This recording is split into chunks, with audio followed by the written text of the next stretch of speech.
काली कोयल और तोता। एक नदी के पास आम और अमरूद का बहुत बड़ा पेड़ था।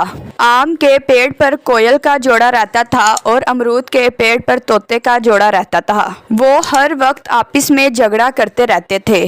कोयल को अपनी आवाज़ पर बड़ा घमंड था।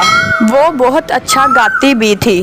तोते को अपने रंग पर बहुत घमंड था क्योंकि उसका रंग बहुत खूबसूरत था। दोनों कोयल बहुत ही चालाक थे।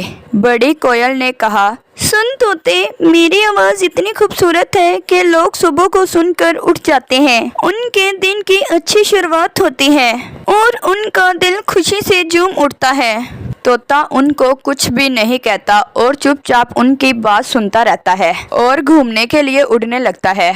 छोटी कोयल कहती है, मुझे भी घूमने जाना है। नहीं नहीं, हम ज़्यादा धूप में उड़ेंगे तो हम और भी काले हो जाएंगे। और हाँ, आज से हम नदी पर सुबह और शाम दोनों टाइम नहाने जाएंगे, समझी? छोटी कोयल कहती है, नहीं, मैं नहीं नहाने जाऊंगी। मुझे नदी में डर लगता है। मुझे नदी में नहीं नहाना।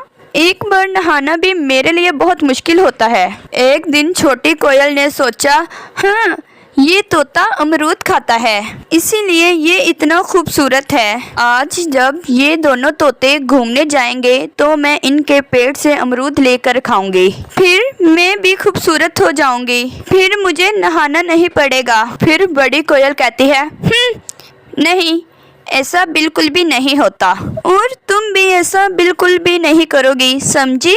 नहीं तो वो कल को हमारे पेड़ से आम तोड़ेंगे। उनकी आवाज़ हमारे जैसी प्यारी हो जाएगी और मैं ऐसा बिल्कुल भी नहीं होने दूंगी। तुम मेरे साथ नहाने चलो। हम दोनों सुबह शाम नहाएंगे तो हम भी खूबसूरत हो जाएंगे।